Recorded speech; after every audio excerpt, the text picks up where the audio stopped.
This podcast is part of the Big Heads Media Podcast Network. For more great podcasts, head over to bigheadsmedia.com. Previously on TV Tuners. Mr. Pibb? I don't go by that name anymore. I'm Dr. Pibb. Jesse, it's time to suck. Shoot Stairmaster first. I want to watch. Wait, you're the one who stole Swanson's sword? Why did I cover myself in bees? They would steal a child to get the key to immortality, and now they must face his father. And now TV Tuners continues.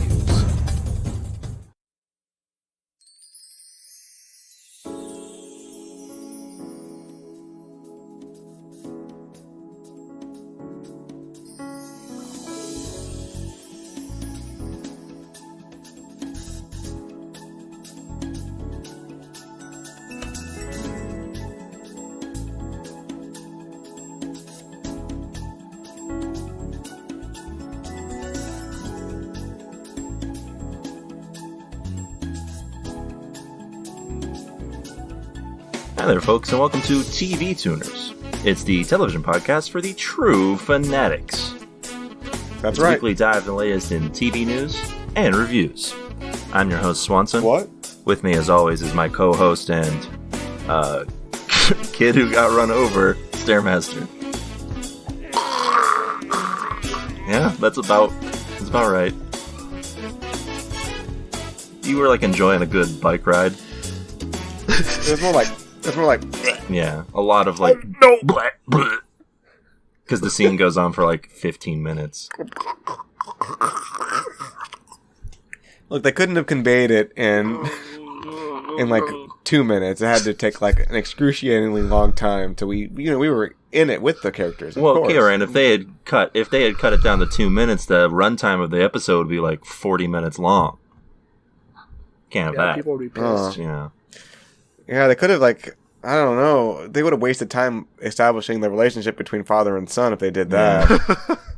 And with us, as always, of course, is our other co-host and doting father, who's, I guess, a nice judge, Keo Rain. I'm the judge, defense attorney, Judge. and jury. I'm judge, defense attorney, and also, I guess, jury. You're free to go. I'm also the bailiff. Tackle that man. I'm a one-man night court.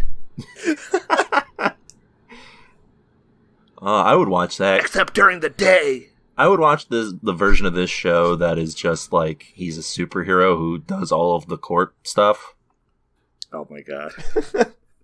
Like he's Matt Murdock, but he does everything. But not the Daredevil stuff. He's just in a courtroom. No, yeah. Yeah, welcome to a TV Tuners for another exciting installment. We're nearing the end of the year here, and that means this week's episode is the last 2020 show of 2020 that we'll be watching. Yes. All other shows Wow. are now invalid That's right. and inadmissible. We're just going to be watching Bryan Cranston hallway fight scenes from now on. If they had included that in this episode, A+. That's why they need to pad the episode out, because they spent all their budget on the hallway fight. Yeah. Just like Netflix. They had to build a robot that looks like Bryan Cranston in order to do the fights. If this were a Netflix show, they would have waited until the end of the episode to have Bryan Cranston show up. So you wouldn't become a judge until episode 9. Yeah, the Perry Mason treatment. Okay, imagine this. So they wait till the end of the episode to show him, and the only thing you see is him making the Ozymandias devastated face. I mean, he kind of does when he shows up and takes off his hoodie. Yeah. Yeah, but it didn't have the same power to it. And Yes. he also wasn't really reacting to anything, was he? No. He was just like, it was just like, it's me, Bryan Cranston. It was more of like an orgasm face than an Ozymandias face. Well, yeah, when Yes, it was very much its own face. yeah, when you're done with a good run, it just feels like the same thing. That's why they call it the runner's high. Maybe it's like Arnie and he smokes a joint after every workout. Yeah, maybe. Every time I'm running, I'm just coming. It's just like I'm coming. Mike, it's nonstop. No half ejaculations, Walter. All right, so welcome to TV Tuners. If you like what you're listening to so far, why not consider hitting that subscribe button? What? Yeah, just mashing it. We're available on all of the podcast apps of your choice, probably the one you're listening to us on right now. Yes. Oh my god. Apple Podcasts, Google Podcasts, Stitcher, Spotify, iTunes, and more. You can just... What about my-pod-house.org? Yeah, we're there. If that is in fact we're a real even on site. my bookie. Are we? I thought that's why we were advertising them. We're not anymore. We haven't been for a month, Stare. So does that mean we're not on there anymore? Yeah, I think my bookie caught wind of us planning that arc where Stairmaster had a crippling gambling addiction and decided to cut the cord early on Smart. us. Yeah. So smash that subscribe button. Give us a 5-star review if you are able to. That'd be great. Helps us get noticed and such. We're dying. Well, I mean physically, yeah. Like the three of us are. And as always, of course, if you want to talk to us, we're available on the Twitter. You can find us at TV Tuners, or just follow us there for tons of great TV content. Yeah, we've reached 100 unpaid interns now on the account. Yeah, and they all keep changing the password, so I haven't been on it in years. Apparently they've formed their own private army. Oh. Uh-oh. How many guns they have on stock? At least 7. Oh my god. Oh, that's more than we have. We just have the one. And we fight over it. So if we were in a gunfight, we'd be just grappling for the gun instead of shooting at the intruder. Yeah. Yeah, we haven't really practiced it very well because we all want to hold the gun. We're very selfish that way. Yeah. And of course, we have email if you crave more attention. More... What? Yeah, if you have any... Or need to tell me something erotic. Yeah. If you have any quips, comments, questions, foresights, or penthouse forum letters to send in, you can send them to us. Please more of the latter. You can send them to us at tvtunerspodcast@gmail.com. What's that email, Kieran? tvtunerspodcast@gmail.com. And I have a recommendation for your email. So the title of the email should be Your Welcome, with your spelled, Y-O-U-R, with, just like that, You're Welcome. And it should have a comma in the text body, and then attached should be just a couple of nudes. Oh. Okay. Yes. Keo is correct. Yeah, you can be like Gio, who sent us this email. One take over the line, sweet Jesus. Hey, TV3. Now that Stairmaster has shunted getting blunted, who is next to raise the Kush Cup and appeal to the stoner demographic? This has never happened. Swanson, Gravity That Bong... didn't happen. Swanson, Gravity Bong McIntyre, or Kush Nasty Keo? Thanks. This is a fairly easy one. It's gonna be me, probably, if it had to be either of us. Is it possible Stairmaster giving up on his marijuana addiction? You guessed it. It's made up. Our writers fabricated. That's not what he's saying. He's saying you decided to pick it up. Oh. So who's that next? It sounds like I'm off getting on the wagon. No, you're shunted getting blunted. You've raised the Kush Cup. I thought it meant I shunted getting blunted. No. Like I shunted it away from me. I thought he was saying that too, but maybe Swanson, you're correct. But either way, though, yeah, I'm notoriously straight edge. Mm-hmm. Yeah, but I think you would be more likely to develop an addiction, or at least a bad habit if you tried it, than Swanson. Well, yeah, Keo is notoriously straight edge. He only does heroin. I mean, I do heroin and just a tiny bit of cocaine on the side, just to balance it out. That's it, Well, also, you've got the perfect work from home job, so you can get away with it, unlike Swanson. who has no job. Yes. Oh, I guess Swanson would also develop a bad habit like me. Maybe. I guess we're all doomed. Hey, gang, let's go to the underpass and have some fentanyl. All right. Hey, let's just have some urban adventures and just, I don't know, podcast about that. Yeah, let's become an Urbex pod. Yeah, the Urban Adventures pod. No, we don't change the title. Yeah, all right. Well, hey, hope that helps. Look, I mean, yeah, here's the deal. If we took on that lifestyle, we would not be responsible enough to actually change the title of our podcast.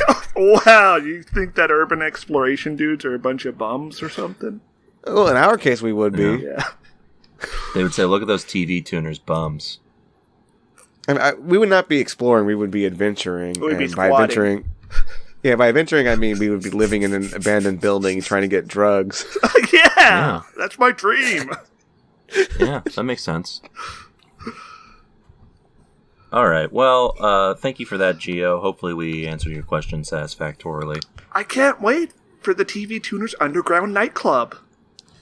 Yeah, I can't wait to have like a fight to the death at the steel mill with Stairmaster over 1 gram of weed. I get run over by a forklift. That piloted by me. Yeah, that's carrying a bunch of steel girders.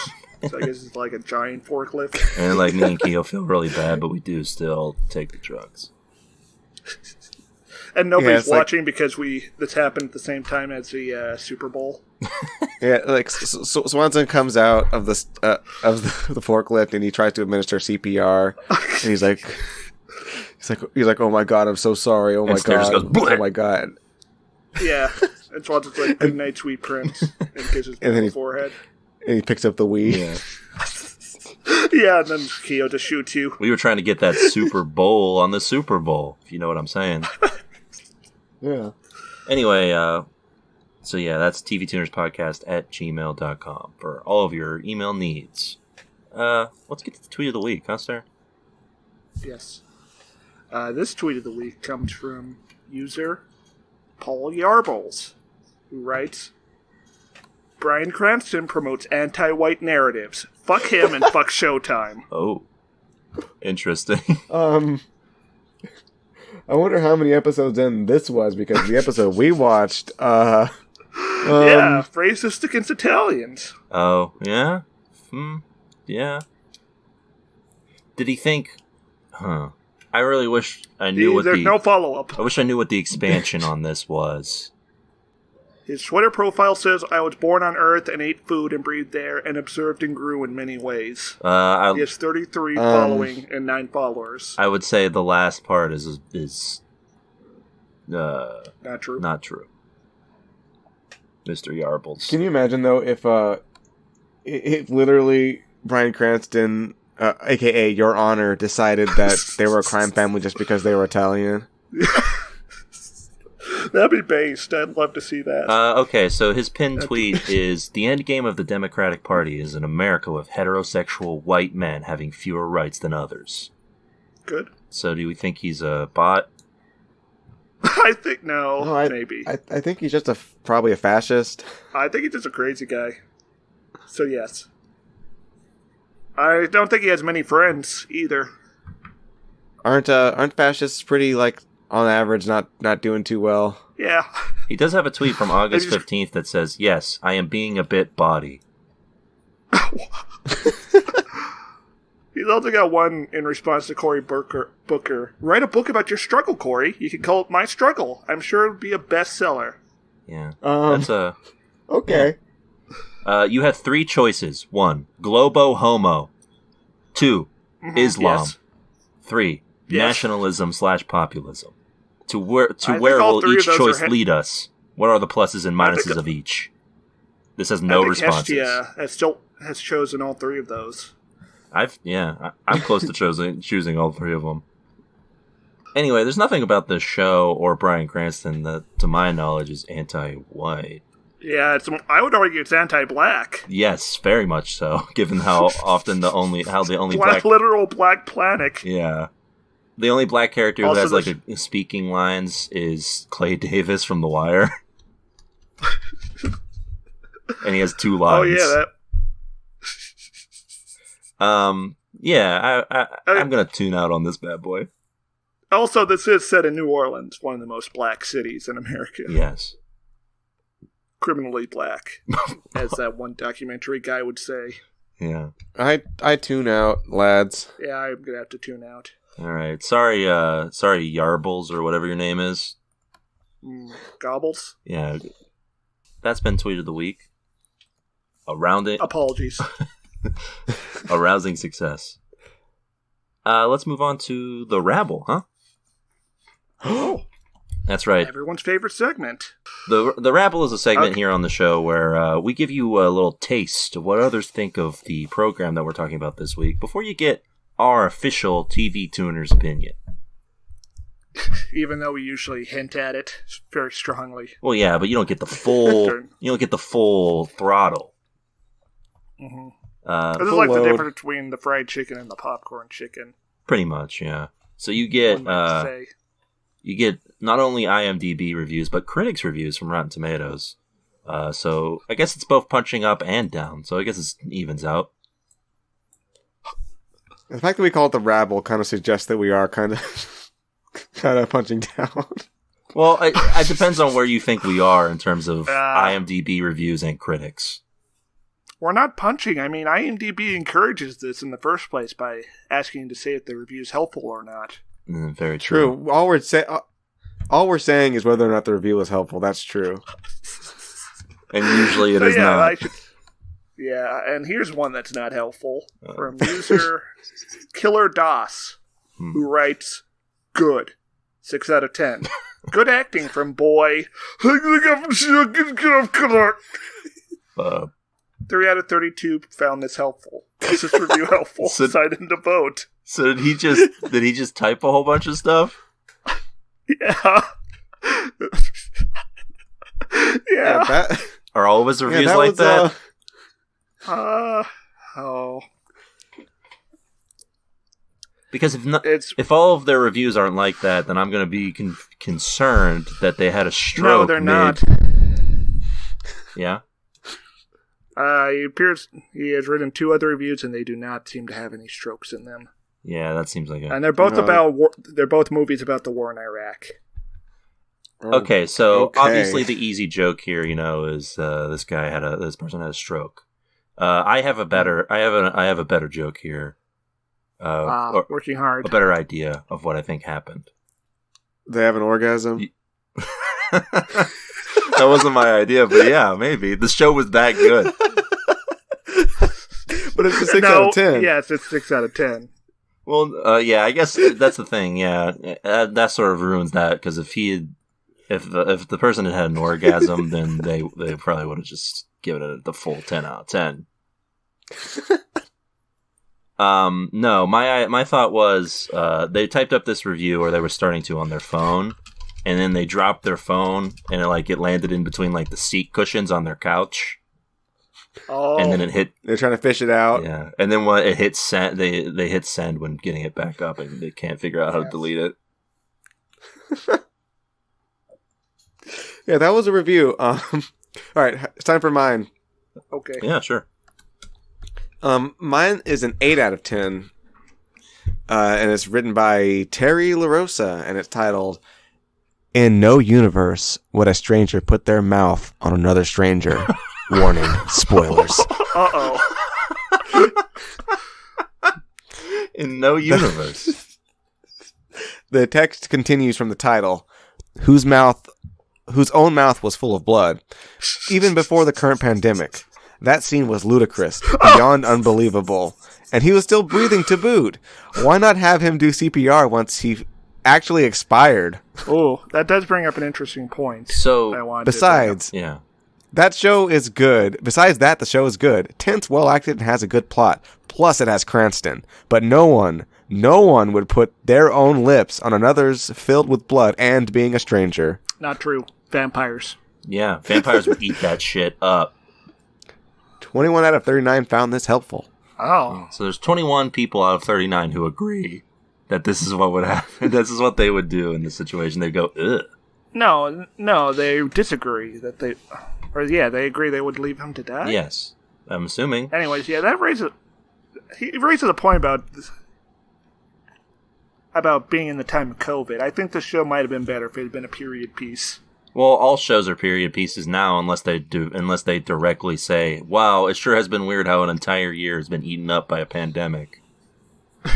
It should have been a cool time period.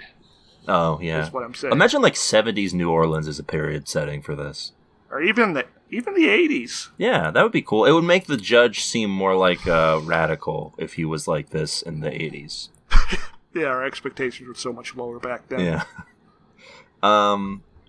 So my thing about this review is that it is very odd that the person writing this review suggests that they wait until the person is deceased to try CPR. Sounds like it would be even more pointless at that point. Oh, that's probably just what they saw on TV. Like they saw like someone was about to give CPR and someone's like, wait till he's dead. Yeah. Well, that's usually how CPR happens in TV shows. Is you wait, they're already kind of dead. No, like it's too late and it's pointless. Oh, sometimes there's a miracle. In fact, oftentimes it's a miracle if it's someone important for the plot. And the other thing here is that it feels real weird to be like, there's no way under any circumstances, even one in which you are highly stressed out because you may have just killed somebody, would you ever do this thing?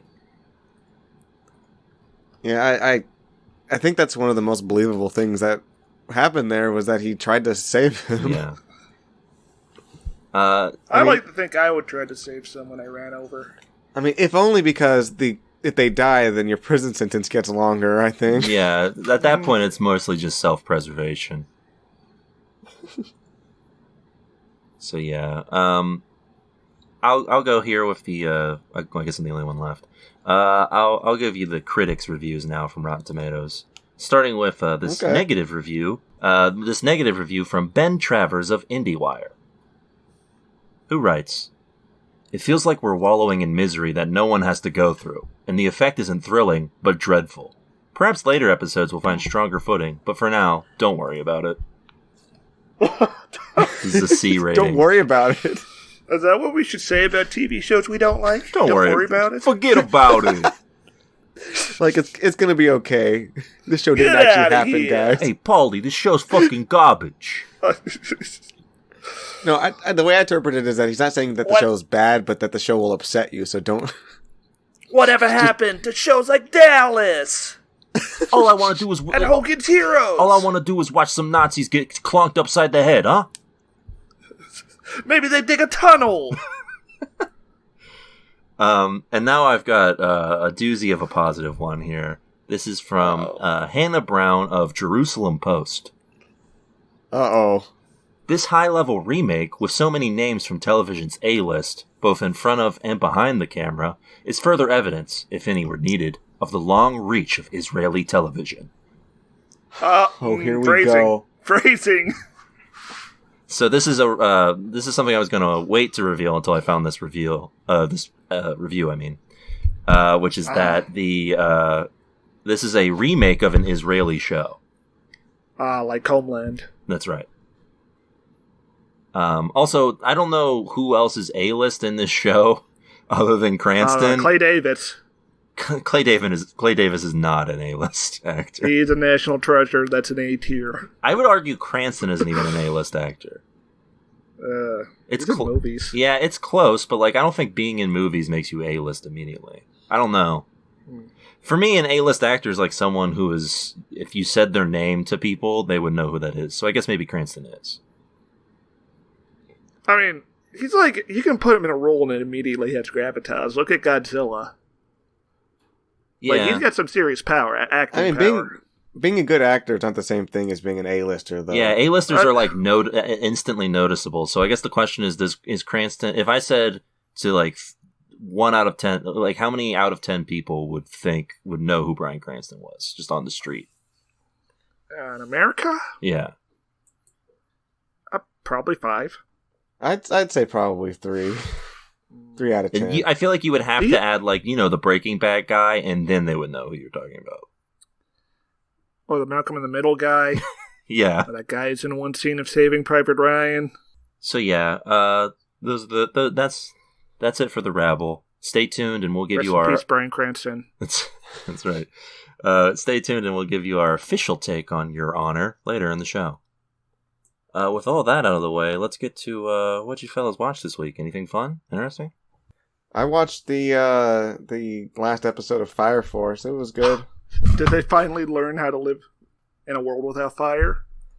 Unfortunately not. Damn. But they did show the moon. The moon was kind of crazy. Oh. It's like, hey guys. Are they going to space? Is the moon on fire? No, it's just like Lub Lub. Yeah, the moon's got like he's like a little man. Like in it, or the moon? No, is the moon is a little man. Like what? Yeah, the moon's like, hey guys. Well, I watched War of the Roses starring Michael Douglas. Yes. Ooh. And Kathleen Turner. I think I have seen that movie and at least. Danny DeVito. Yeah, I think I've seen that movie at least once. And Dan Castellaneta as Man on Chair. In Chair. Oh, okay. Yeah, this was actually a Gracie's film joint from 1989. Oh. I Okay. think it's like one of the two movies they made. And to be clear, this is not about the war, No, the it's actual not. war. No, this is like a romantic comedy about a couple going through divorce. Yeah. Yeah, very bleak comedy. Is the war happening in the background? No, it's set in the 1980s. Oh. I guess there is a war because Michael Douglas does try to murder his wife with a tire iron at one point. I can't remember Is if that I've funny? watched... She does gymnastic flips out of the way. Okay, that's kind of funny. Yeah, I can't remember if I've watched all of this movie or if I just remember the ending to this movie, which is very, like... Oh yeah, the ending is very... That's it. Yeah, this film goes fucking hard. Danny DeVito is really unexpectedly a good director. Anyways, yeah, he does get 2 foot jobs in this film, so content warning there. Danny DeVito? Yes. Oh. Uh-oh. Like the director was like... Yes, the director, Danny DeVito, was like, my character, played by me, Danny DeVito, should have this female actress's foot on his crotch. Fun fact about Danny DeVito, did you know he produced Pulp Fiction? What? Yeah. Is Danny DeVito, like, secretly one of the most valuable Hollywood workers out there? Maybe. Yeah. It's pretty I wild. don't think the industry works with that. Yeah. It's pretty wild. That's like a big... I'm looking at his credits on IMDb, and outside of that, there's not really a whole lot. I guess he did Hoffa, which I don't remember, but is a movie where I think Jack Nicholson plays the titular Hoffa. Oh, that's fun. And Danny DeVito is in it. Yeah, and of course he did Matilda, which every child around our age probably remembers. I don't think I ever saw the Matilda film. I think I only read the book. Oh. I don't know what that is. That's the one with the girl who has, like, powers. Her family, her parents suck. I thought you were just smart. No, she has powers. I don't. Let me Google this. Matilda. Oh, yeah, she has psychic power. Maybe I didn't read this. Okay, this looks like Home Alone. It's sort of like Home Alone, but if the person in Home Alone was like, if Macaulay Culkin had powers and was a girl. Danny DeVito was in Space Jam? Was he? Was he like... I thought Newman was the titular funny guy in Space Jam. Oh, he voiced the... Oh, you're right. Bad guy. Yeah. Yeah, so outside of Pulp Fiction, there's nothing really wild that Danny DeVito has done. In terms of producing, directing. Yeah, so that's, is that it for you, sir? Yes. I rewatched Uncut Gems. Still holds up? Movie. Yeah, I just got spooked. You got spooked? Yeah, that film is just about how everything is going to fall apart in the end, I think. I feel like everything would fall apart in the end if you are a huge asshole like his character. Yeah. I think that the moral of the story is that if you make foolish decisions and continue to make those games. decisions without stopping, then things will fall apart. Not that things will just inevitably fall apart no matter Well, what. that's the thing. He gets like the biggest win. Well, spoilers for Uncut Gems. Jump ahead to 4 minutes from now. But he gets shot right after having the biggest win of his life. That's like, I think that's like thematically, like that's just life. No, I think it's thematically comeuppance for him being a huge monster the entire movie to everybody. Yes, but I think it's also, this could happen to us. Like, you're gonna die one day. Sure, but I hopefully won't be shot in the head at a pawn shop after I've just made a big bet that Not a pawn shop, it's a jewelry shop. Did you even watch the fucking movie? Anyway, but it's look, like... all I'm saying is that, like, the movie was him kicking a hornet's nest for, what, an hour and a half? Is that the runtime of the movie? Yeah, about. But there's also a magic rock that's said to contain, like, the entire universe in it. And connect all things together. But secretly, that's where I'm thinking that. Secretly, it's a magic hornet's nest that he's tossing around. But we also see that magic rock and then immediately see Sandler's butt, so... Yes. Well, yeah, that's the thing. You start the film with the African miners, and then you go through the rock dimension to Adam Sandler's asshole. It's like, there's the connection. Yeah. You know, look, society. I mean, it's a pretty bad sign that this fortune he's trying to build is built off of, African suffering. Yes. Yeah. Here's my bold take. Adam Sandler's character got what he deserved. Yes, I agree. That was actually the best possible outcome for him. Yeah, probably. Well, I think the best possible outcome in his terms for him was to, win and just keep all the money. But he would have just gambled that away. Well, yeah, but that was his... So that's... He died happy. Imagine this, though. Imagine this. The end of Uncut Gems. Instead of him dying, he wakes up in a bed on a boat, and he's married to Adam Sandler. And there's a VHS tape explaining what happened about his And Adam Sandler is doing like a typical Adam Sandler voice. Hello there, Howard. You might not know this, but I'm your husband.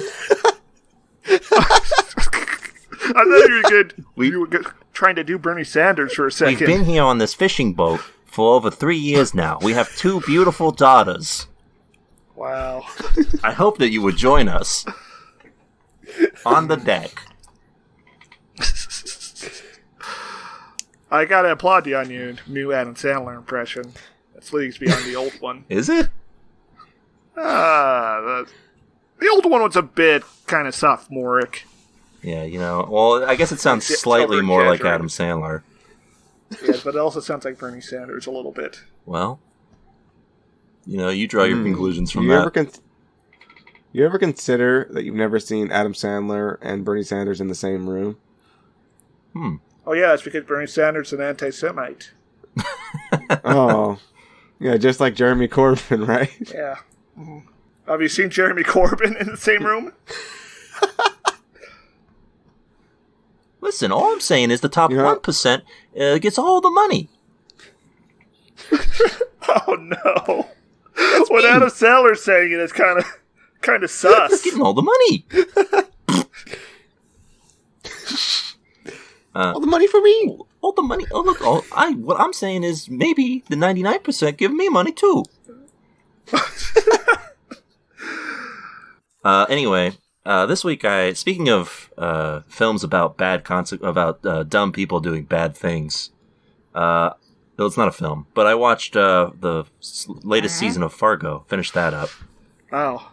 How did that go? I heard that kind of went off the rails a little bit. Yeah, it's definitely the weakest season of that show.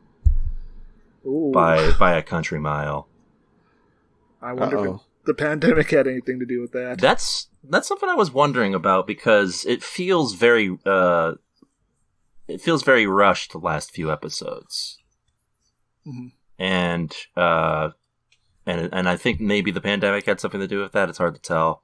Yeah, well, it did have such a huge cast. That was the other thing. So it's weird because for the huge cast that it has, it is very slow to get going, which is not typical Fargo. The show usually does not slowly set up everything that is happening. It's sort of not the MO. So it does, like, things don't really kick off until, I don't know, episode 7 of 11.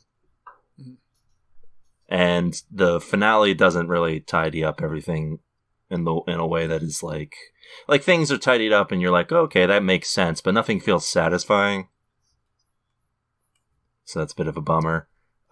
Chris Rock's good, and there's some fun characters in here. There's also some characters who get a lot of screen time who are just not good. Oh, so it's sort of like Bleach. Yeah.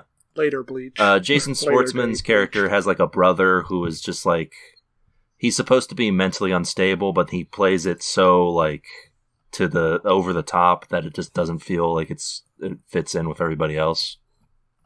And now I'm just picturing like a really good TV show running out of ideas, so they bring in like a squad of like 10 dudes with all with very distinct designs.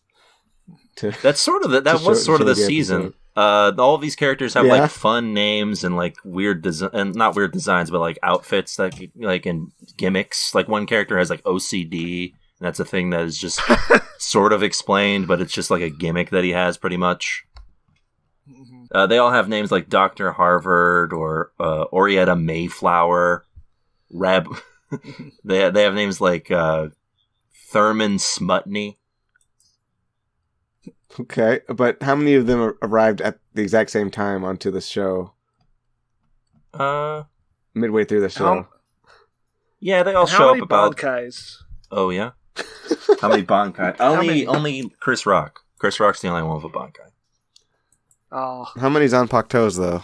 Oh, at least 3. Well, that. All right, that's a tune in. I would give it a light tune in, I guess, maybe if you really like Fargo. I won't. Also, Timothy Olyphant's in it, but spoiler, they kill him like 3 episodes in. What a shame. Yeah, it's kind of a bummer. Anyway, yeah. All right, with that out of the way, let's get to the news, huh? Oh man, something happened in the world of television? The grim world of television? Some things have gone down. We're going to discuss them right now. There's been an awakening. Okay, let me know what happened, and I'll see if it's good news or bad news. All right. Well, how about this one? NBC is currently developing a modern-day, gender-swapped Zorro reboot. Okay. So, interesting. I have to think about this before I decide if it's good news or bad news. All right, so let's think about who the original Zorro is. So he wears a mask. He has a sword, and he's Spanish. And he fights the man. He's like a good guy, but like kind of like on the edges of the law, right? He's a kind of a bad boy. Some would say he's a vigilante. Yeah. So if you were to modernize Zorro, first of all, okay. So let's talk about his sword. Now, he's in the modern day. He just have a gun, right? Probably, right? Unless like the sword is directly related to something involving Zorro. Also, do we really want a guy who's going to start shooting Z's into people? That's his whole gimmick is that he uses the sword to cut a Z into like people's clothing or like just random pieces of furniture. That would be difficult to do without like firing a lot of shots. Mm-hmm. Yeah. The contemporary take on Zorro is said to focus on a woman named Sola Dominguez, who is, quote unquote, an underground artist who fights for social justice as a contemporary version of the mythical Zorro. So she's not killing people. No, she's an artist, so she'll be putting some like Z-style Banksies on things. All right, this is bad news. Yeah. I don't get it. Like, I guess in 2020 there are no superheroes. Just people who post, or in this case, make art. Yeah, I guess that's fair. Same thing, really. Look, I wanted to see some cool action with a lady. She's got a mask on and like a sword, but also a gun. Oh, maybe she's got a katana because fencing like a gun isn't really a thing like it used to be, but kendo's still going strong. Yeah, a gun in one hand, a sword in the other. Mm-hmm. Or maybe the sword has a gun on the handle. Yeah, like some sort of gun blade. Or maybe there's a cannon on the lady's prosthetic arm. Yeah, I would watch that. Oh, wow. And she shoots a Z from the cannon and it hits people and it murders them. Yeah, like the pellets shoot out of the cannon and like they're like in a Z formation, so like whatever they hit like makes a Z on it. Yeah. That's good. That's good stuff. Hey NBC, we're willing to write for the Zorro show. Yeah, just fire whoever you got on board on there. Just tell them. They should just make it about Zorro from One Piece. Expand on that. Yeah. It should be about a guy with 3 swords. Oh, dang! Sounds like that dude could easily wipe the floor with this Zorro. Or that Zorro only has 1 sword. This guy's got 3. Look. Well, this Zorro has no swords. Yeah, I suppose that's true. Apparently. As far as we know. Yeah. Look, maybe there's a sword. Wait, who's making this show? Robert Rodriguez and NBC. I mean, not who, but what network is it's NBC, so this? You know it's going to be bad. Yeah. There's not going to be cool fights on NBC. Don't have the money for that kind of thing. Not at all. Cool fights. Bad news. No, this is the tune out on this show. Yeah, this is the company that brought you, or not the company. This is the network that brought you The Village. Oh, okay, actually, I think it would probably most likely be a show we watched earlier in the year, Lincoln Rhyme, sort of like that, sort of ridiculousness. Oh my god.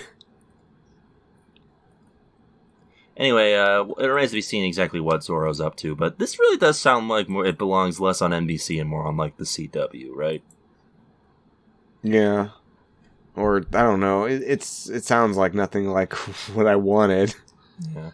We want blood! Imagine a Netflix version of this show where you wait until the last episode for Zorro to actually put on a cape and a mask and take a sword. What is that? Oh, that, my friend? That's the letter Z.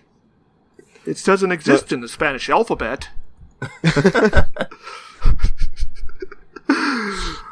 Yeah, because that's true. It doesn't need to be true for it to make sense. That's very not true. The Spanish alphabet. So, listen, NBC was making an announcement, but there was another company who was making bigger announcements and more volume of announcements, which is what we really want in this day and age. Bigger. Increase profit. Disney recently held their Disney Investor Day, which was a made-up thing that they decided to hold a big event where they pretty much boasted about how Disney Plus has a bunch of subscribers. And isn't every day Investor Day for Disney? Or anyone who owns stocks? Look, they had to tell us that, in fact, all the media we are consuming is, in fact, for somebody to make money off of. We need to be reminded of that. Yeah. And they made sure that you knew that right up front by saying that as of December 2nd, the services that Disney runs, ESPN Plus, Hulu, and Disney Plus, which they all have a stake in, combined have a total of 137 million global subscribers. Good for them. For Disney Plus, that is 86.8 million subscribers. It actually is enough for the time being, Kiore, because apparently that is well above the margin that they had suspected to hit by 2024.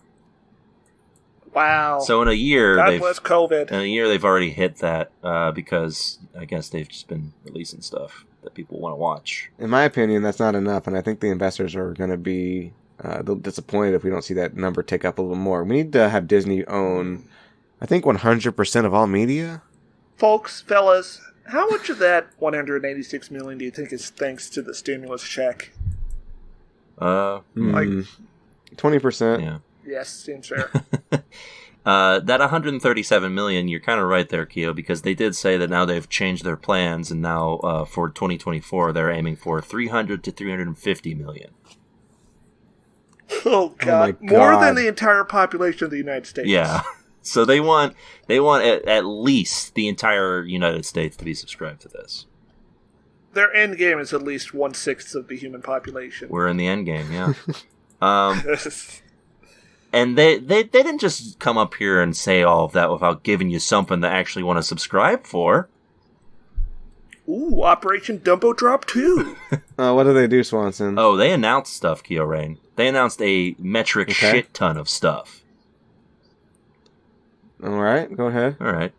So I'm going to start out with just the stuff that Disney has announced for their Disney Television Studios stuff that is being announced for Disney+.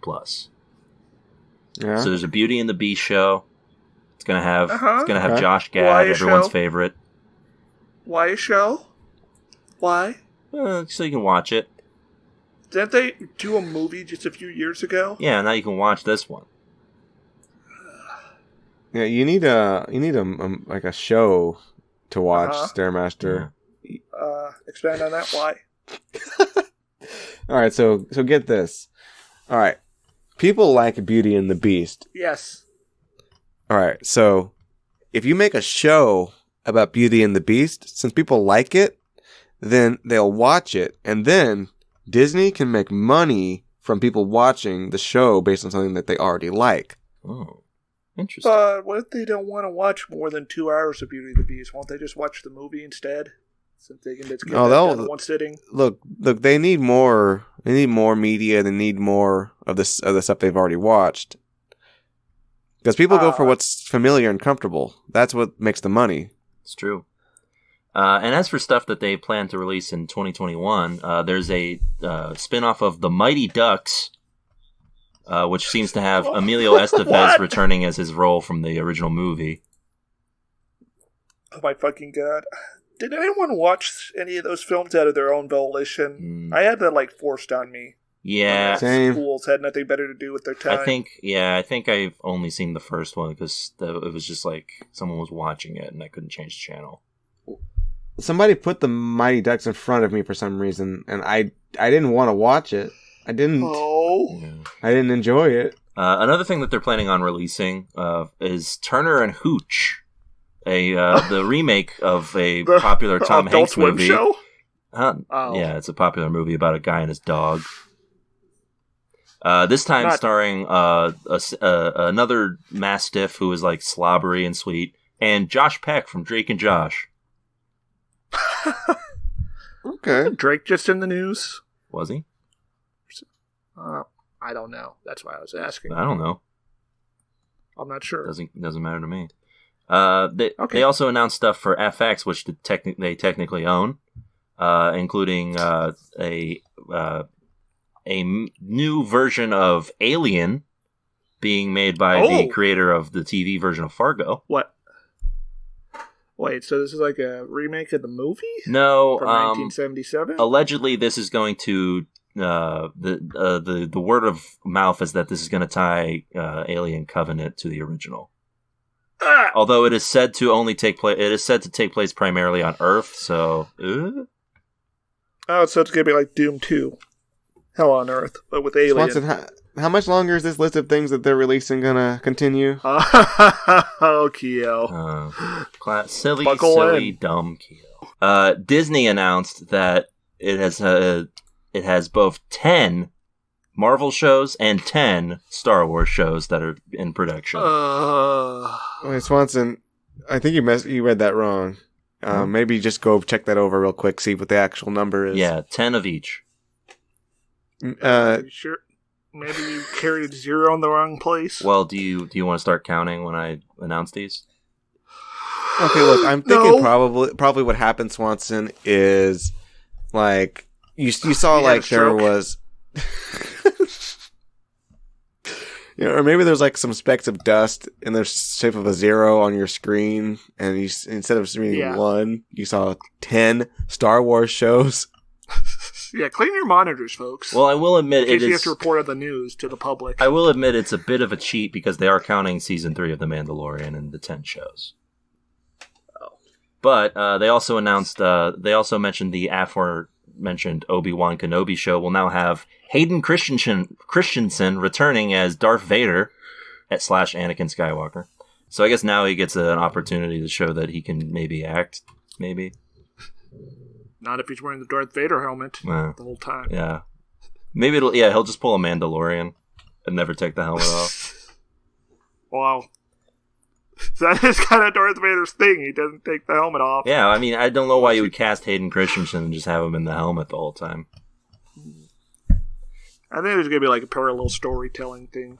Like there's going to be a Clone Wars adventure that goes on at the same time. They should just give us inside the helmet shots of his face, like they do in Iron Man. Oh, yeah. See, the problem with that that would just be like Predator. The problem with that stare is that Hayden Christensen is clearly a little bit older, and so is Ewan McGregor. This was like almost 15 years ago. Put some makeup on him.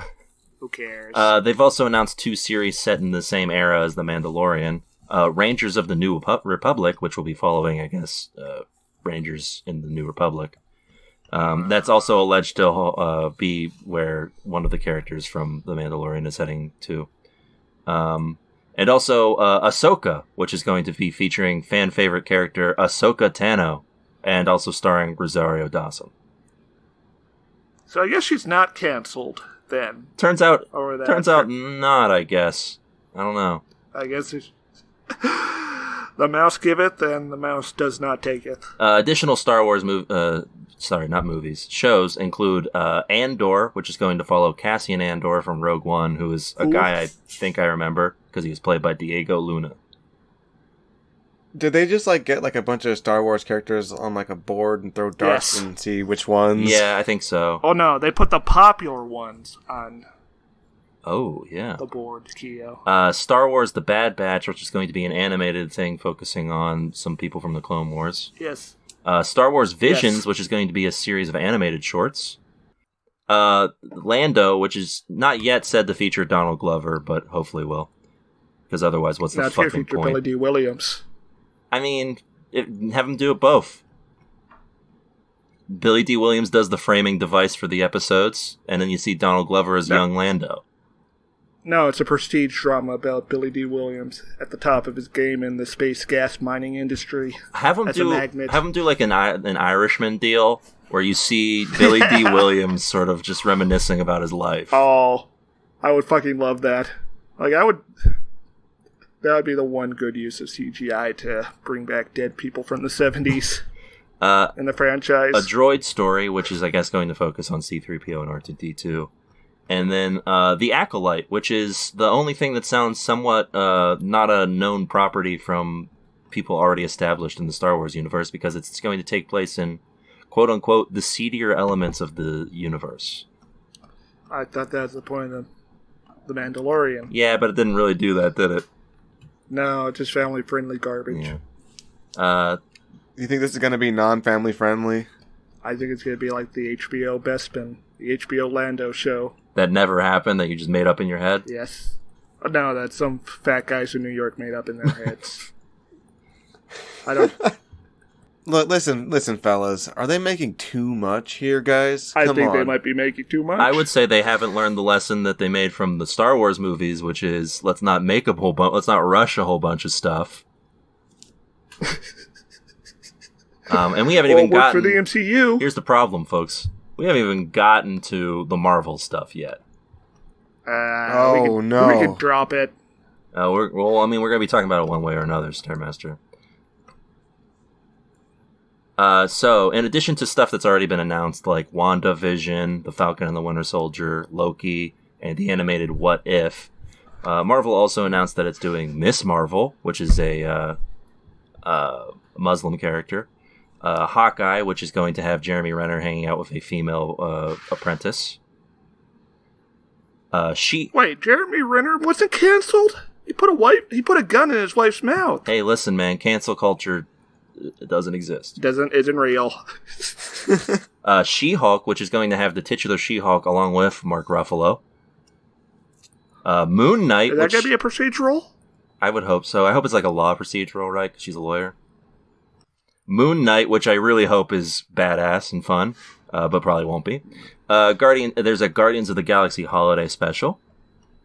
Oh, that's kind of fun. As well as a series of original shorts titled I Am Groot about everyone's favorite baby tree. Now. Fuck off. In addition to that, there are also 3 other series, including Ironheart, which is about a genius inventor who is an apprentice to Tony Stark, although we'll see how they do that.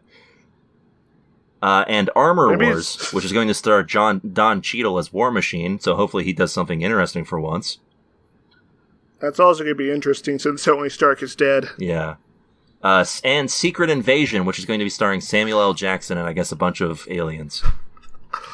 I don't think Tony Stark was big in that story, but In Armor Wars, he was sort of the main character. And Secret Invasion, I meant. No, he wasn't. I guess he kind of was. I don't remember. That the actual crossover event sucked. So we'll see. Yeah. Also, why? Yeah. Yeah. So Whatever. it's a ton of shit just to get you to subscribe and watch it all. And it's gonna work. I mean, yeah, of course it's gonna work. Yeah, and then of course there's a bunch of movie stuff, but we're not a movie podcast, and we don't want to be here forever talking about Disney Plus. Yeah, nobody wants to talk about movies on this pod. No. So yeah, that Disney Plus Disney is looking to complete its empire of entertainment.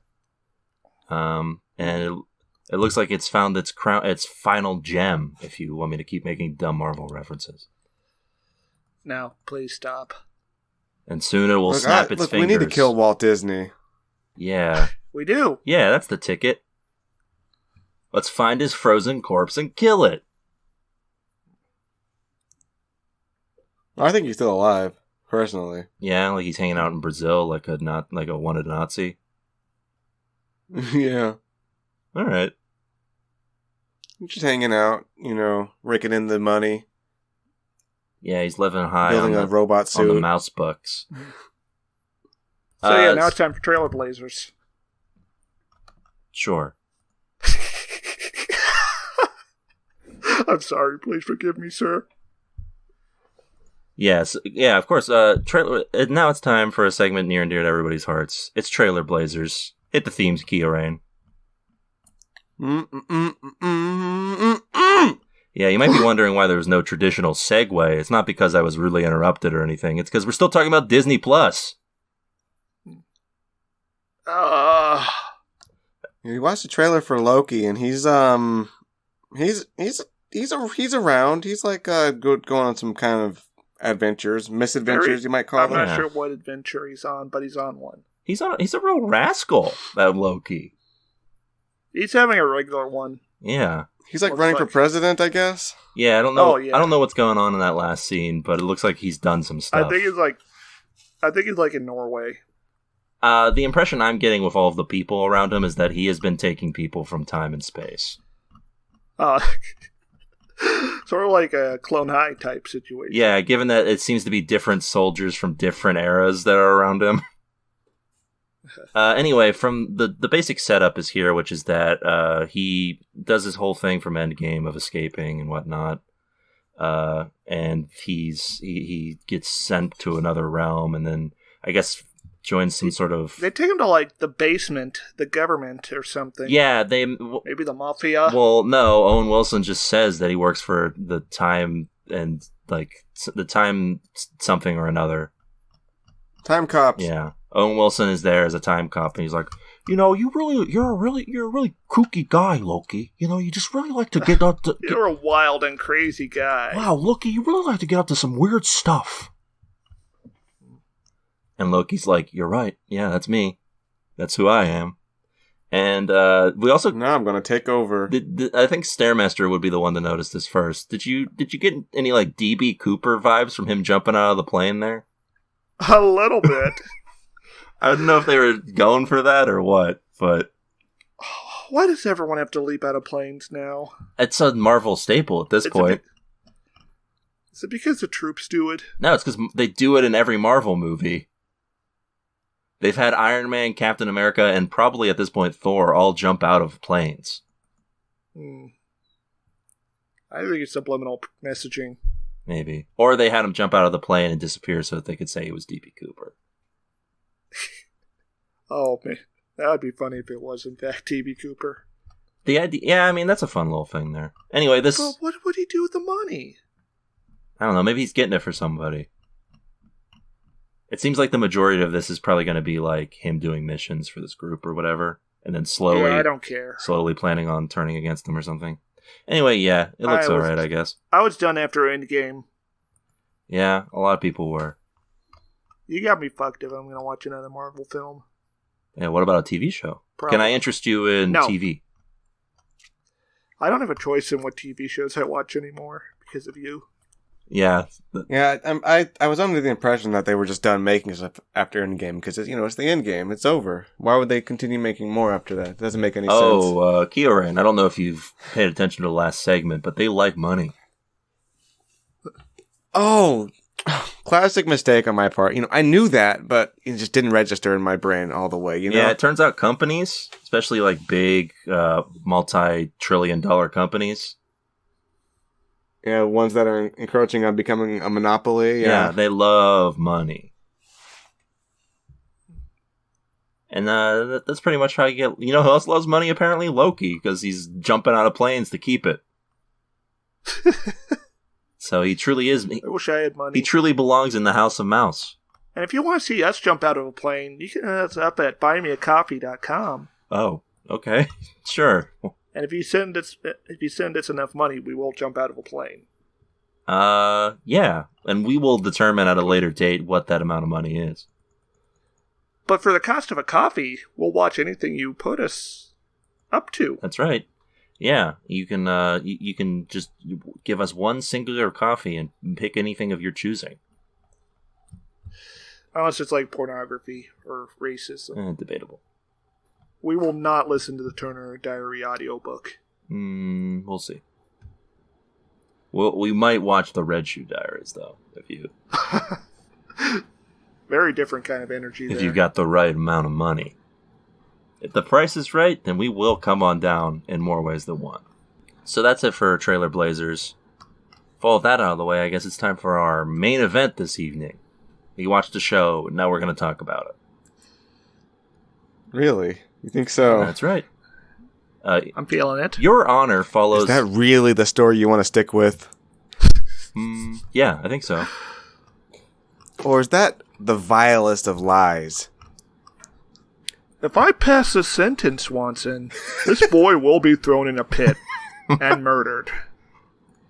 I guess you're right, Your Honor. Your Honor is a legal thriller, sort of, that focuses on all strata of New Orleans society. Bryan Cranston stars as the titular judge, whose son is involved in a hit and run that leads to a high stakes game of lies, deceit, and impossible choices. Your Honor is available wherever you find Showtime stuff, because it's on Showtime. Did Your Honor leave you resting your case, or was it acquitted?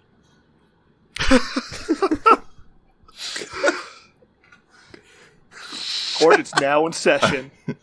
So, yeah, we see Bryan Cranston playing the titular Your Honor. Yes, that's right. That's the name of the judge in this. His name, as far as I can tell, because I wasn't...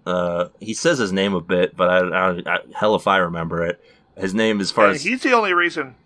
Yeah. He's the only reason we're here. Because, as you know, we're all a bunch of Bryan bros. That's right. Yeah, but we don't get to see him for a solid, 15 minutes? Yeah. We're a bunch of Bryan bros, and we do get online and get very vocal about how much we love Bryan Cranston.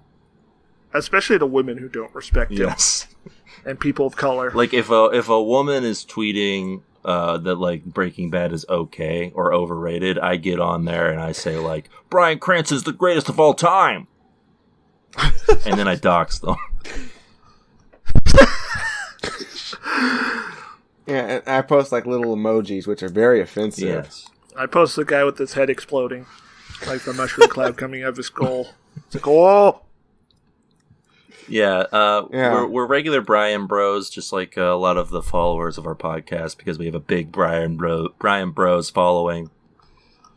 And he is playing, as far as I can tell, Your Honor. Yeah, he's basically reprising his role as Breaking Bad from Breaking Bad. That's right. Yeah, Bryan Cranston in this oh my god, where to start with this show? This is weird because the show even seems to know and recognize that you're only here for Cranston. And that's why it wastes 16 minutes before we get Cranston. Yeah, it like teases you. It teases you with the Cranston. Oh yeah, you see the hooded Cranston. You see, the hooded Brian is stalking around the area. The assassin class Cranston. Yeah. But first they torture you for 15 minutes, like actual torture. You guys play that new Assassin's Cranston?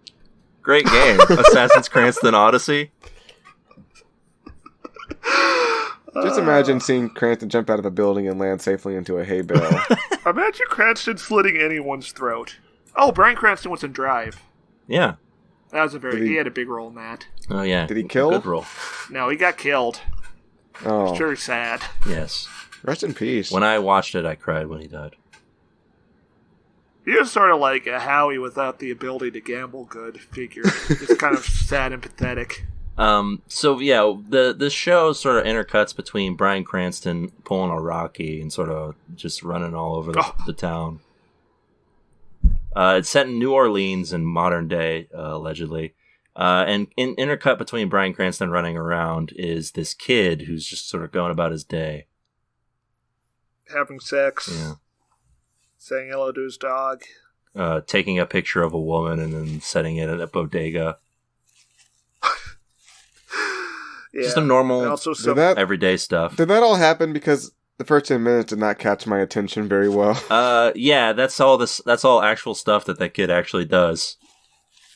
Also, there's a family having breakfast. Oh yeah, with this Ted Cruz stand-in.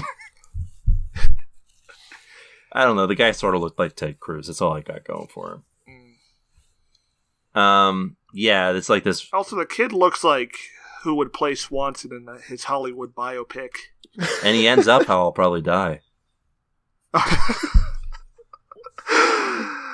So yeah, this Ted Cruz stand-in and his family are like super rich, and he gives his son a old bike for Christmas, or I guess just for his birthday. Yeah, it's got a power level of like 480 apparently. Yeah, making it stronger than Goku and Piccolo at the start of this Dragon Ball Z. And that's what his scouter readings did say about it. That's pretty strong. I mean, if Goku at that point fought me, I would die for sure. Oh yeah, Goku could blow up cities at that point. It's true, because like the average farmer has 25, so... No, 5. Oh, it's 5. All right. And the average farmer with a shotgun could kill me. It's true. I'd be dead. That's crazy, because Goku at the start of Dragon Ball had a power level of 10, and he was bulletproof. Huh. I guess I just gotta work on my power level. Mm-hmm. Yeah, so... start working out, buddy. Interspersed between... Just gotta double your strength. Interspersed between this kid going around doing his thing is Bryan Cranston jogging around, including one extremely funny sequence to me where he goes to a house and sort of looks in as these like kids are hanging out, and the older kid is like, "You cop?" And he's like, he shakes his head no, because he can't tell that you're not supposed to tell that it's Cranston yet, even though it definitely is. And he like shakes. You can't just have him say no. No, he shakes his head no, and then he's like, "Who are you then?" And the guy just like sort of waves his hand and leaves. And the kid's just like, "Who are you?" Like we're supposed to wonder who the mysterious Cranston figure is. Who is this mysterious Cranston character? And it turns out he is Your Honor. Was the point of that sequence really just to like tease us with Cranston, and that was it, or what? I guess, or I guess maybe to. What else were they establishing there? Well, they were establishing that kid for in the courtroom later. Oh yeah, because he's not only the judge, but he's not only the judge, the jury, and the defense attorney, but he's also the investigator as well. He does. It's like 12 Angry Men, except with one man. Yeah, listen, if there is ever an argument for defund the police, it's made in this show right here. Yeah, so, meanwhile, this kid, he, sets this, picture of this woman up with some flowers at the bodega, and then some hood toughs come along, who are all black, and the only representation until later in the show of black people. They get zero lines, they just glare at him and walk menacingly towards him. Yes, and as Stairmaster pointed out, this is New Orleans. Historically black city. Yes. And they don't say anything. All they do is, like, move towards him. And then, I guess, destroy a picture frame. And then they chase him in a car, apparently. Allegedly. We don't even know if that car was them, but it probably will be. What, do you think a different group was chasing him? No, I just picture it. Like a different posse of black people saw him, or like, oh man, he's in trouble. Like, there's no way that later in the show, Bryan Cranston doesn't confront these people, right?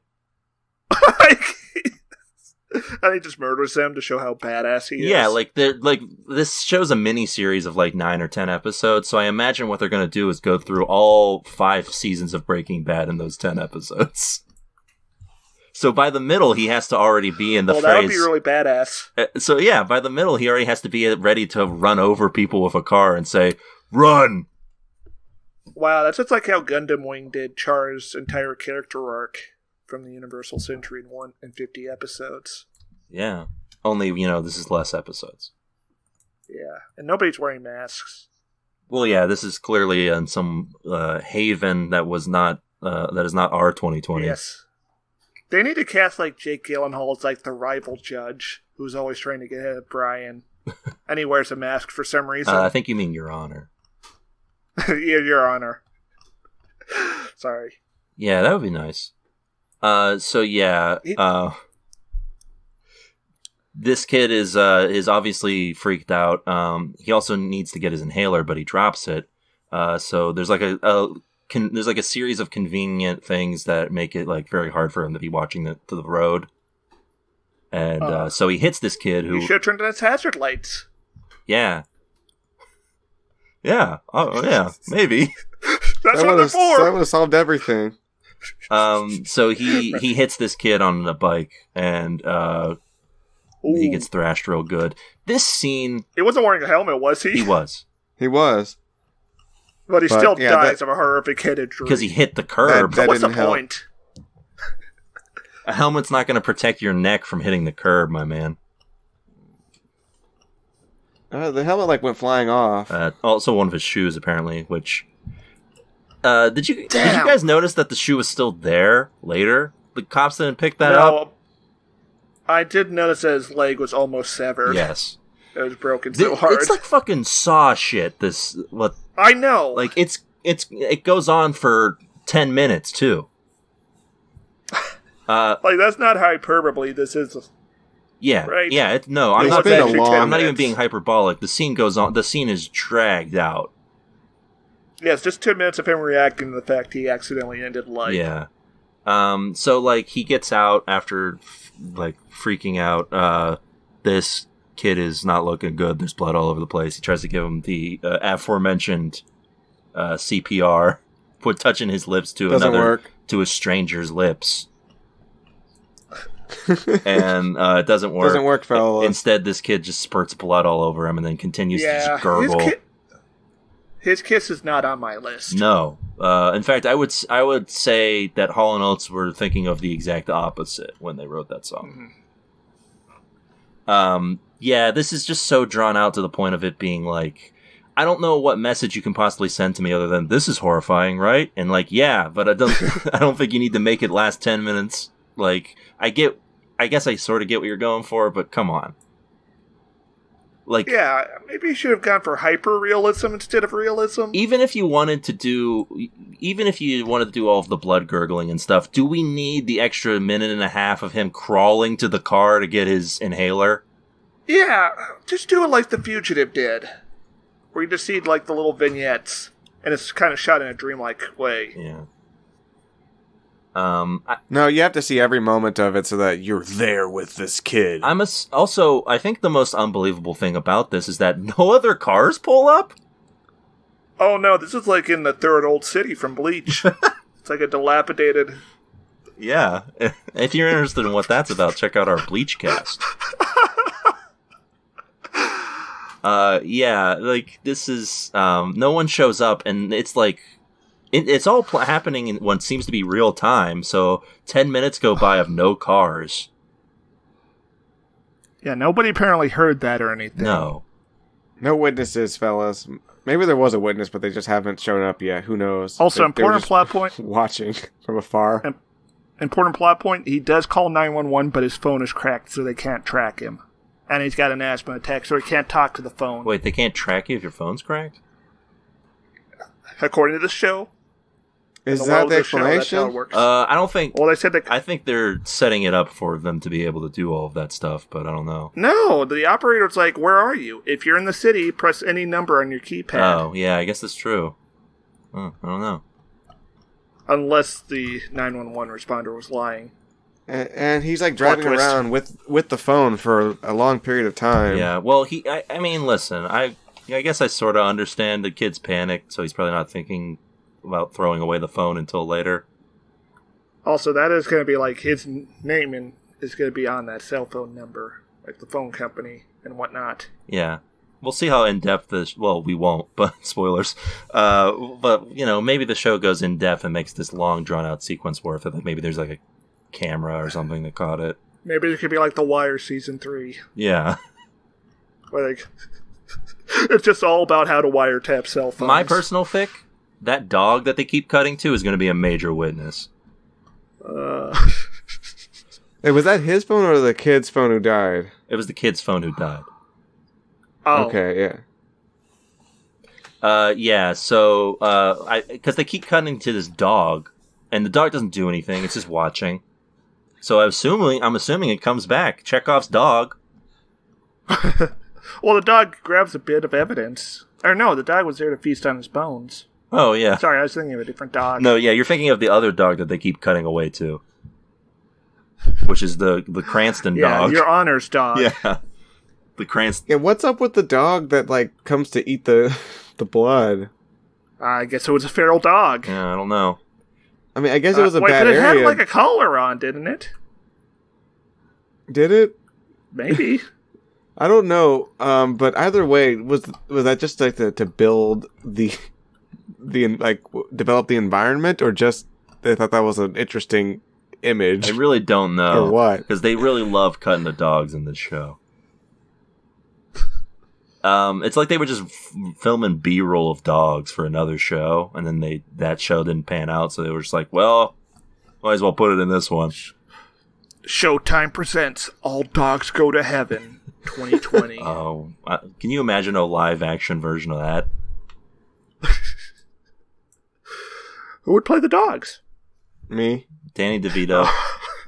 He would voice one of the dogs. No, he's too old. He can't play a dog, though. He's old. He doesn't have the physicality. He doesn't have to play a dog, he just has to voice the dog. No. These are going to be people. Oh. They're going to be nude, but they got the dog ear headband on. The anime-style dog ear headband. No, this is like a Cats. Oh, no! Okay, so then you got James Corden as like a wild, crazy dog. Yeah, sorry, I'm done now. I can no longer condone this bit. So yeah, we finally, after all that long drawn out stuff, get the Cranston. The Cranston arrives. Or he does all those things we spent the episode complaining about. Yeah, He went for an orgasmic jog, fellas. yeah. He took out. He takes off his hoodie to reveal that he is in fact Bryan Cranston, and he is in fact Your Honor. And he's like looking at the window in the rain and falling down the window pane. He's making this face. I think he's a little buzzed. He's making his O face, man. He got a good runner's O. So yeah, the judge is there, and I guess he has a unique way of doing court cases. It's weird, like the writers of this show go so hard on making the judge like a figure of like high reputation by like high moral standing. Yeah, because they have him like sort of be snarky at first. And then the defense attorney is like, actually, I had to go to the bathroom because of pancreatic cancer. And he's like, all right, we'll schedule in some breaks for you. They're trying to rehabilitate the legal system here in the wake of George Floyd by presenting, Bryan Cranston as a good apple. As a good white judge who's just... who saves this black lady. Well, ignoring in real life, he would never be able to get away with this. No, because this scene is overtly written by somebody who either doesn't understand or doesn't care about the judicial system whatsoever. Yeah. So I have a theory on what happened with this. Okay. Like I said, this show's based on an Israeli show. Now I don't know how the courts. Is this a word for word repetition? Yeah. I don't know how the courts work in Israel, but this might just be a straight up 1-to-1, lazy sort of just thrown in scene here. Because, the jury being on every trial is an American thing. It's not a given in like every other country. Yeah. Like there's plenty of trials in the UK where the judge just arbitrates. It's true. And the writer for this episode is from England, so maybe. But I feel like English people at this point understand how the court system works in America, maybe. I'm not sure English people understand anything by the past few years. Well, true. But yeah, like this is a very bewildering scene because he's not only declaring that he's going to make the ruling, but also he's going to cross-examine the witness. Yeah, he does the defense attorney's job for the defense attorney. He's like, is the judge not allowed to ask questions, though? The judge is allowed to ask questions, but his role is not to just asking questions here. I mean, the role of the judge, unless I'm totally mistaken, is not to logically break down the witness's testimony. The judge also doesn't call people who weren't on the witness list to come up and be a witness. Oh yeah, that's a big no. It would it would throw out both Bring cases. that kid over here. It would throw out both cases Maybe that's immediately. An intent. Uh-oh. Yeah, the judge is like, oh, now I have to throw out this case. Yeah. He also just calls the witness just a liar. Yeah, like...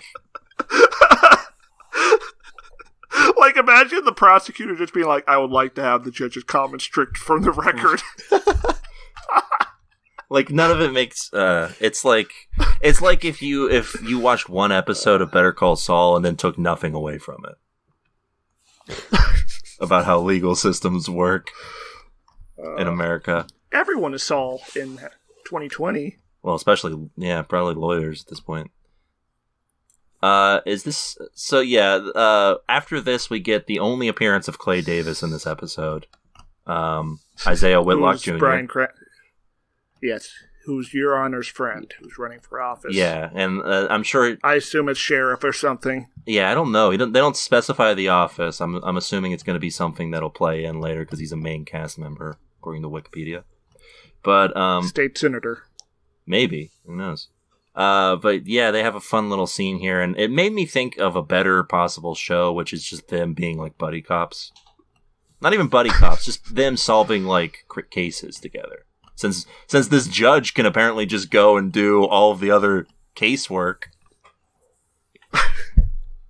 Like you solving unsolved mysteries, things that have fallen through the cracks. Yeah, exactly. Like you have Bryan Cranston as the judge, and then you have Clay Davis as the defense attorney. Or the prosecutor. No. He would have to be the prosecutor, wouldn't he? Would he have to be the prosecutor? That would make them enemies. I don't know. Yeah. Just imagine trying to be the prosecutor with that judge. He would be the judge that everyone would hate to get. He would be the judge that was murdered by the police immediately after his first trial. So, so we get all of that. Bryan Cranston comes home. Meanwhile, his son has had a very tense scene at the gas station. Okay, this gas station scene, I want to say it came close to breaking me. Yeah? Okay, well, I'll let you expand on it then. Or, yeah. All right, so let me just describe the scene. So So this kid apparently is about to run out of gas, so he pulls into the gas station. He pulls in the wrong way, so he has to like reach the nozzle over his car, which I didn't even know they could do that. Yeah, I don't know. And as soon as he starts doing that, a car pulls up behind him, and it's this guy, and he's immediately impatient. He's like tapping on his wheel, like, "Oh my god, this kid, he's gassing up his car."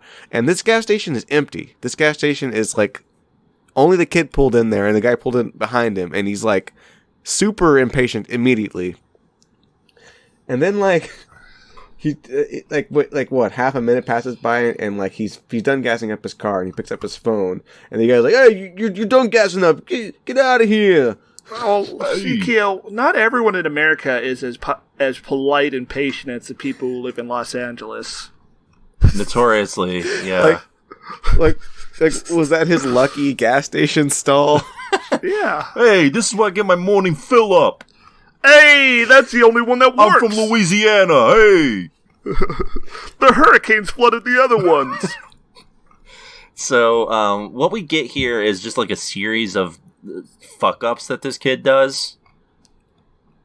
Where he drives, he stops, there's a cop next to him. The cop doesn't do anything because he's white.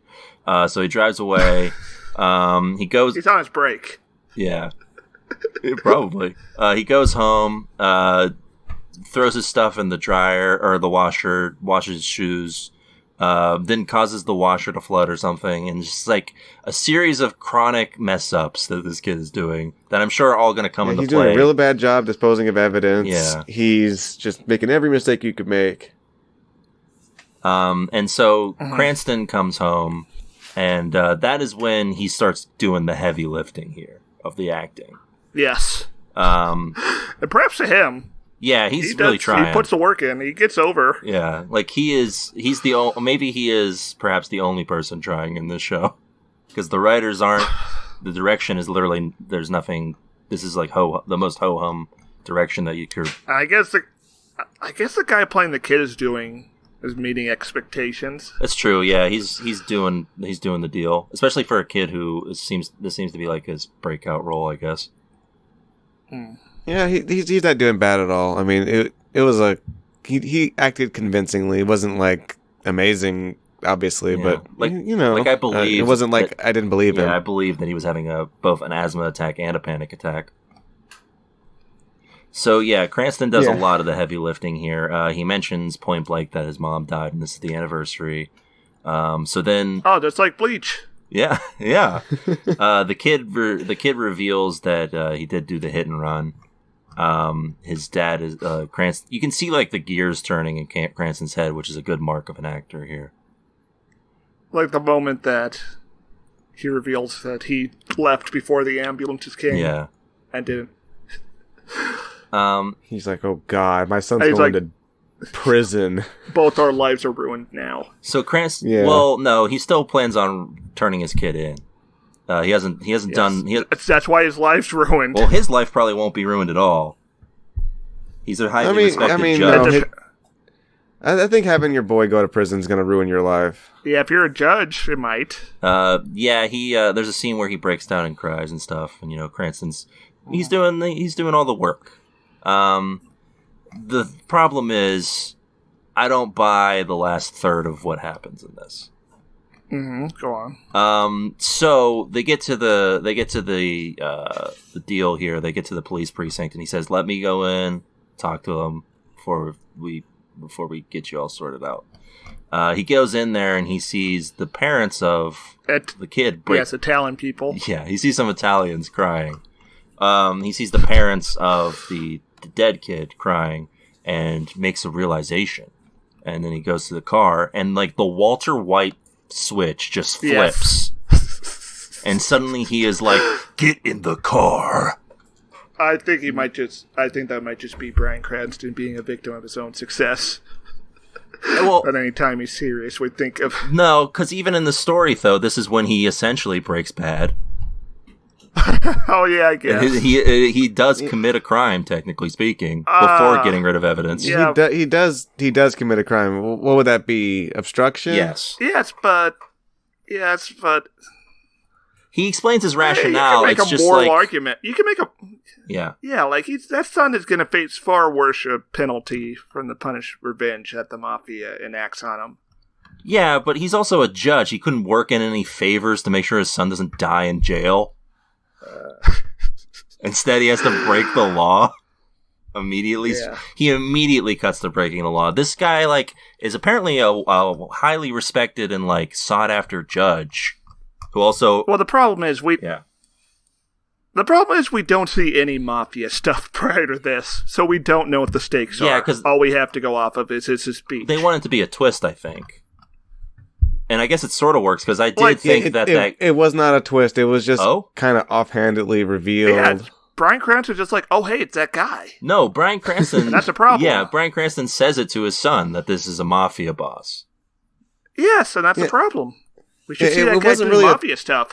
It wasn't really a twist. It was just like something that they're like, oh yeah, by the way, this family you saw before, yeah, it was actually a mafia family, and this is now justified. It's interesting. So the story can continue. It's interesting because I was under the distinct impression that they were trying to make you think that this was like a politician or just like a rich person, and not like. Yeah, they were, but when you think of a twist, you think of like, you're expecting something interesting and something else interesting happens.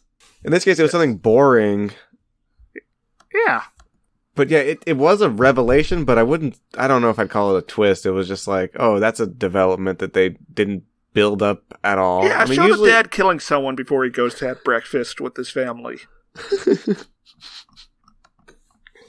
Yeah. That way when the son gets ran over, your Honor Junior's in trouble. Yeah. So that's when his Walter White switch flips, and suddenly he's committing crimes left and right. There's all it takes is one bad day, Swanson. There's him. We get a thing of him like cleaning up after his son's mess, pretty much, getting all the evidence and putting it in a little bag. Although the dog takes one piece of evidence, which feels like such an obvious setup that it's like, why?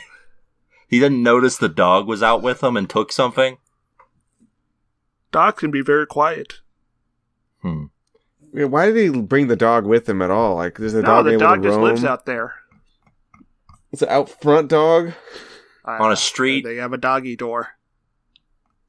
Oh, they probably got like those little sonic things that keep them from running out onto the street. Listen, Stairmaster, I don't know if you know how, like... Wait, what? A sonic thing? Like it makes like a noise when the dog tries to leave? Yeah, it's a sonic fence. That's a thing? Yeah, it keeps your dog in, yeah. Yeah, it is a thing. It is a thing, although it's probably not used very much for people who have, like, townhouses in the city, in, like, a populated city. Oh yeah, what the fuck is up with Your Honor's house? It looks like he has like a second, like a beach house or something, like a pool house. Where his son seems to live and have sex. Yeah. Yeah, there's definitely not a setting where where that would make sense. Like, it's like, he's right on the curb, basically. Yeah. Oh, I guess.